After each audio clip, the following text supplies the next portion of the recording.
大家好，我係粵劇演員劉麗，亦都係一位粵劇講師。今次喺粵劇《牡丹亭驚夢》入邊，我飾演杜麗娘一角。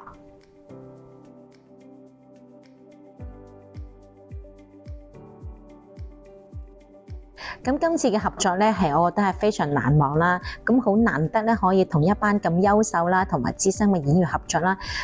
我感受到唔同嘅表演風格啦，同埋經驗所帶嚟嘅一啲感受啦。咁佢哋每一位演員身上咧，都有着好獨特嘅表演方式啦，同埋對角色嘅一種理解。咁亦都係令我重新去審視我自己嘅表演啦。咁喺過程中咧，同佢哋相互嘅合作啦、交流啦，亦都係拓寬咗我自己嘅表演思路啦。咁使我學識咗喺唔同嘅情況底下啦，我哋可以靈活去運用唔同嘅表演技巧，而係令到我哋嘅人物更加豐富、更加去立體。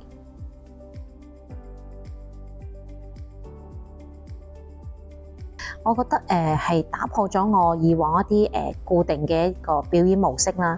咁今次咧，我覺得自己係更着重喺內心嘅表演入邊啦。咁通過鳳姐啦，佢個指導底下，佢希望我係更加尊重翻角色內心嘅變化，而唔係着重喺外化。咁可能我以往就會比較着重可能喺身段嘅配合度啦。咁當我就會忽略咗，當我喺一個演繹緊一個角色嘅時候，我有個情感連貫嘅時候，我會唔會俾一個翻袖啊，或者一個轉身咧，去影響咗我呢個感情嘅表達咧？咁所以通過今次呢一個演出咧，令到我覺得最大嘅變化，亦都係最大嘅收穫，就係我要尊重翻我嘅內心嘅表演入邊。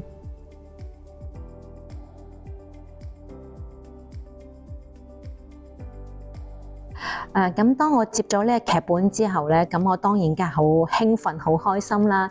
咁我相信《牡丹亭驚夢》杜麗娘呢個角色咧，我諗所有嘅花旦都會有期望啦，亦都會好向往去演繹。咁我亦都唔例外啦。咁杜麗娘呢個角色俾我感覺真係好優雅、好靚。咁當然呢個角色係一個非常經典嘅角色啦。咁亦都係好多前輩啦，無論喺我哋粵劇啦，或者昆曲啊，唔同劇種咧，都好多好成功嘅例子啦。咁鳳姐啦、藍鳳姐啦，都好好，俾咗好多鼓勵我啦。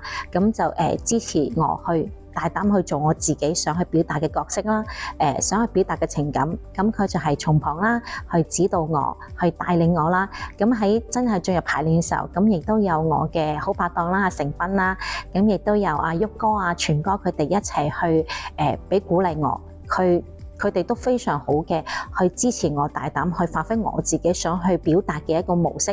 咁當我哋出現咗有分歧嘅時候，佢先再去提出就話會唔會咁樣更適合呢？咁所以喺呢個過程中咧，我覺得係既興奮，亦都有經歷有壓力啦。咁去到真係去演出嘅時候咧，我係覺得非常享受，所以我覺得今次係感覺非常好。